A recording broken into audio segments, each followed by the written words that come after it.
Hello everyone. आज जो movie की एक्सप्लेनेशन करने वाला हूँ उसका नाम है फॉल।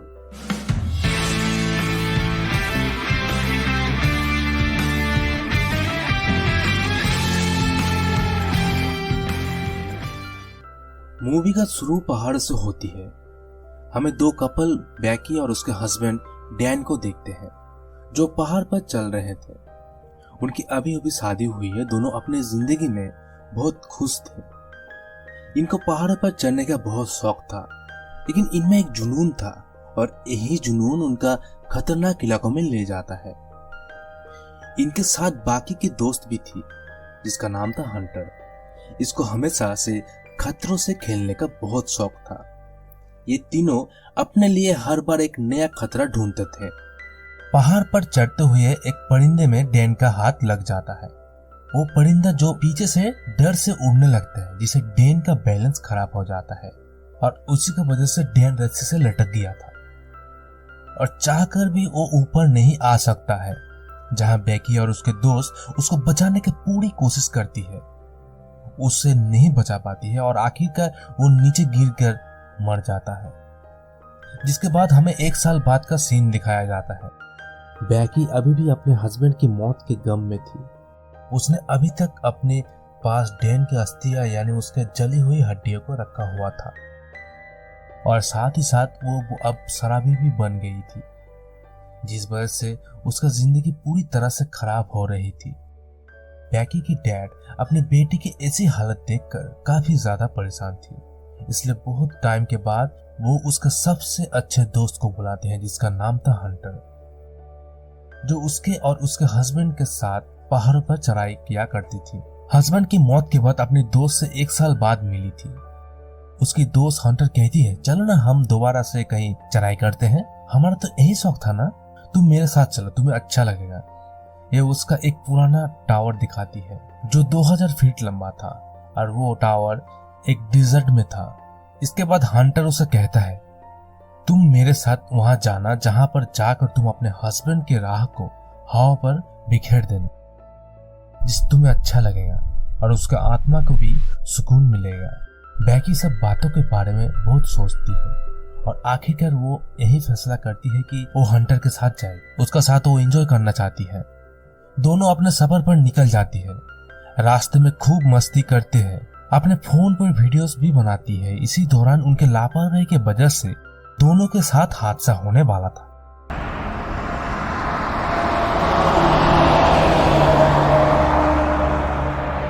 एक ट्रक जो बहुत स्पीड से आ रहा था उनके गाड़ी के मारने वाला था, लेकिन एंड वक्त पर गाड़ी को रोक लेते हैं। इसके बाद हंटर और बेकी एक राहत का सांस लेती है।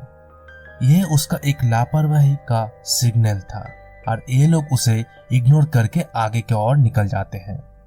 वो दोनों अब एक मंजिल पर और पहुंच गई थी। जाते हुए हंटर मरी हुई एक बकरी को देखती है जिसे कुछ पंछियों खा रहा था। वो सभी पंछियों को उड़ा देती है। बकरी का तस्वीर लेकर अपने इंस्टाग्राम पर पोस्ट कर देती है। जिसके बाद वो टावर तक पहुंच जाती है।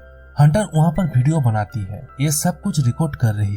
पहले तो वो टावर को ऊंचाई देखकर बहुत डर जाती है। बेकी की हालत देखकर ऐसा लग रहा था कि वो बहुत डरी हुई है।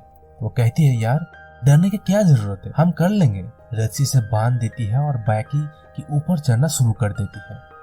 वो दोनों चढ़ते हुए उसे कुछ महसूस हो रहा था कि उस टावर का सीढ़ी बहुत पुरानी थी, इसलिए उससे कुछ आवाजें आ रही थी। बेकी को डर तो लग रहा था पर वो ऊपर चलती रहती है। ऊपर चढ़ने पर बेकी को डर लग रहा था। काफी ज्यादा ऊपर चढ़ने पर हंटर बताते कि हम आधे टावर पर चढ़ चुके हैं, यानी कि उन्होंने 1000 फीट को पूरा कर लिया था। वो दोनों बहुत ऊंचाई पर चढ़ गया था, इसलिए वहां पर टावर के ऊंचाई होने के कारण बहुत तेज हवा चल रही थी क्योंकि वो बहुत ज्यादा ऊंचाई पर थी।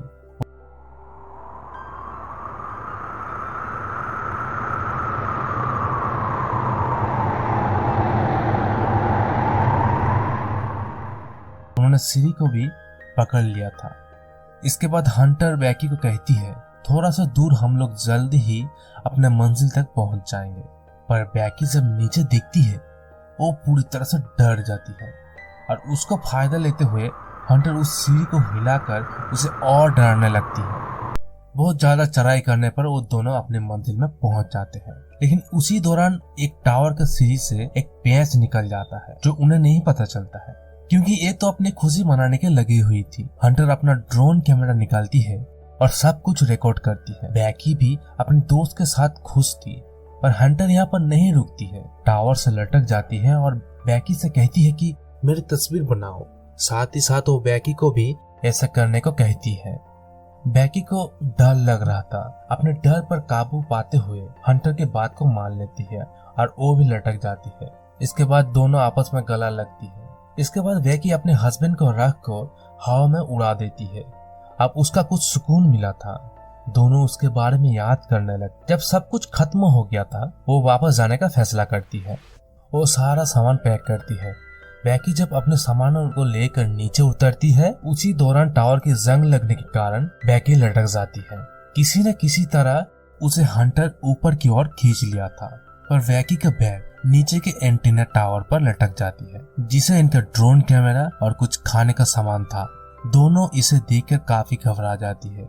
इसके बाद दोनों अपने फोन को चेक करने लगती है, जिसे उसका फोन में कुछ सिग्नल नहीं मिलता है। तभी उस टावर पर उन दोनों को एक फ्लेयर गन और एक दूरबीन मिलती है। हंटर कहती है अभी इसका हमें क्या फायदा, हम इस वक्त अगर चलाएंगे तो भी कोई फायदा नहीं होगा। बैकी इसे सुनकर थोड़ा घबरा जाती है। वो देखती है उसके टांग पर जख्मी हो गया था। हंटर वहाँ पर पट्टी बांध देती है। इन दोनों के पास करने के लिए कुछ नहीं था, इसलिए वो दोनों मोबाइल में ब्लॉग बनाती है। कुछ घंटे के बाद हंटर दूरबीन से देखती है, जहां उसे एक गाड़ी को दिखाई देती है, लेकिन वो लोग उसे नहीं बुला पाती है। इसके बाद हंटर अपने फोन को चेक करती है, जहां पर वो मरे हुए बकरी को पोस्ट किया था इंस्टाग्राम में। उसे कुछ लाइक और कमेंट्स दिखाई देता है। इसके बाद हंटर उसका आईडी पर एक मैसेज पोस्ट करती है, जिससे उसे कुछ मदद मिल सके। इसके बाद हंटर अपने फोन को रस्सी में बांधकर नीचे की ओर लटका देती है, जिससे कि उसके फोन में कुछ सिग्नल मिल जाए, ताकि उसको फॉलोअर्स उसका पोस्ट को देखकर उसे मदद कर सके। लेकिन उनका मैसेज अभी भी अपलोड नहीं हुई थी, क्योंकि फोन का सिग्नल नहीं मिल पा रहा था। इसीलिए हंटर डिसाइड करती है कि खुद लटक कर नीचे की ओर जाएंगे, जिससे कि फोन का सिग्नल मिल सके। लेकिन अभी भी उसका मैसेज पोस्ट नहीं होता। इसके बाद हंटर डिसाइड करती है कि अपने फोन को नीचे फेंक देगी। पहले तो उसे अपने सॉक्स में फोन को डालती है, इसके बाद जूते में, ताकि उसका फोन ना टूटे। जिसके बाद वो जूते को नीचे की ओर फेंक देती है, जिससे कि उसे कुछ सिग्नल मिल सके और उसका मैसेज भी पोस्ट हो जाए। हंटर जब दूरबीन से देख रही थी, तभी उसे एक आदमी और उसका डॉग को दिखाया जाता है, जो अपने फोन पर किसी से बात कर रहा था। उसी दौरान बैकी उसे एक जूता फेंकती है, ताकि वो इंसान उसे कुछ नोटिस करे, लेकिन वो आदमी कुछ नहीं करता। वो जूता को देखकर फेंक कर चला जाता। लेकिन बैकी वहाँ पर अपना फ्लेयर गन चलाने के लिए सोचती है, लेकिन तभी वहाँ पर हंटर उसे रोक लेती है। हंटर कहती है सूरज डूबने के इंतजार करो, हमें कोई ना कोई रेस्क्यू कर लेगा। अब रात हो चुकी है। यहाँ पर बैकी अपने पुराने वीडियोस को फोन में देख रही थी। बैकी नोटिस करती है कि उसके और उसका हस्बैंड के और हंटर अजीब तरीके से देख रही थी। लेकिन तभी उसी दौरान हंटर कहती है अपना फ्लेयर गन चलाओ। साथ ही वो दोनों अपने फोन को फ्लैश लाइट को जलाकर इधर उधर करने लगती है, ताकि उसे कोई देख सके। तभी वहाँ पर दो आदमी उसे देख लेते, लेकिन उसका मदद नहीं करना चाहता था, कि वो लोग अच्छी तरीके से उसे देख नहीं पाते हैं। तभी वो दो आदमी उसके गाड़ी चुराकर वहाँ से भाग जाता है। अब रात हो चुकी है।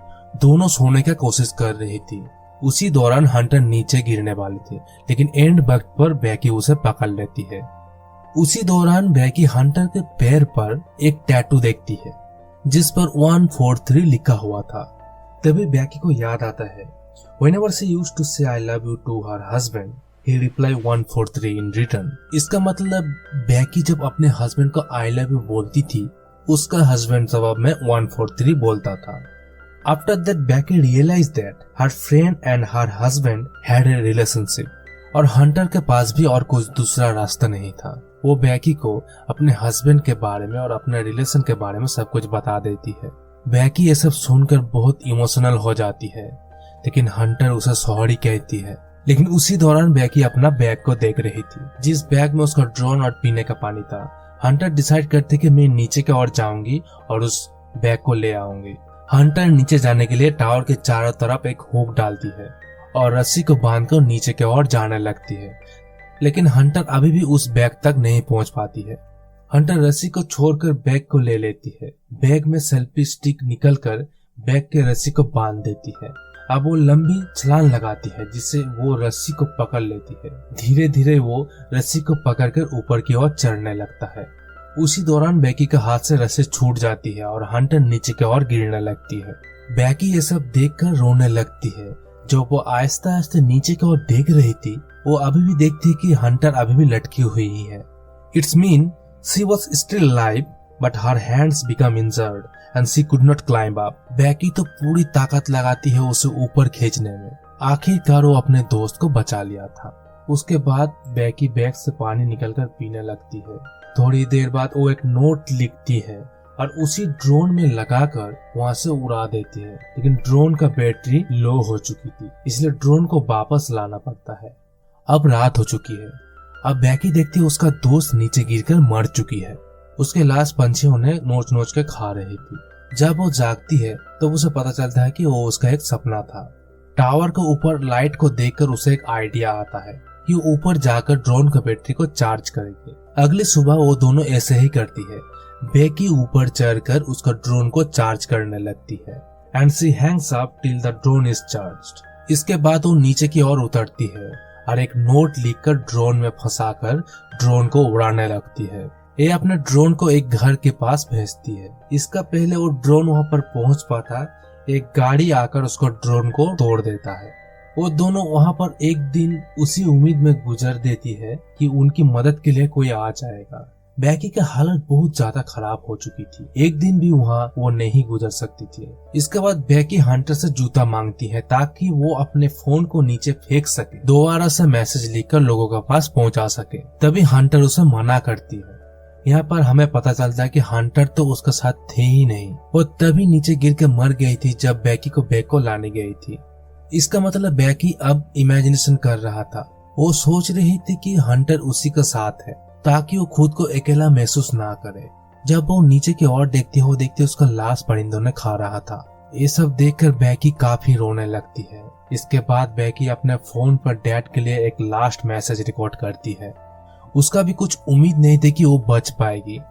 अब सुबह हो जाती है। एक दिन और गुजर गया था। तभी एक परिंदे उसके टांग पर निकलता हुआ खून देखकर उसे खाने आ जाता है। तभी उसी दौरान उस पंछियों का गर्दन तोड़कर बैकी खा जाती है क्योंकि वो भूख से तड़प रही थी।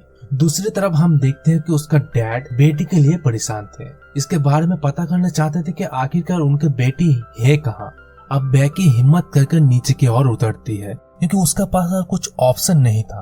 वो वहां पर जाती है जहां पर हंटर के लाश एंटीना में लटक रही थी। इसके बाद बैकी अपना जूता लेकर हंटर के पेट में बांध देती है।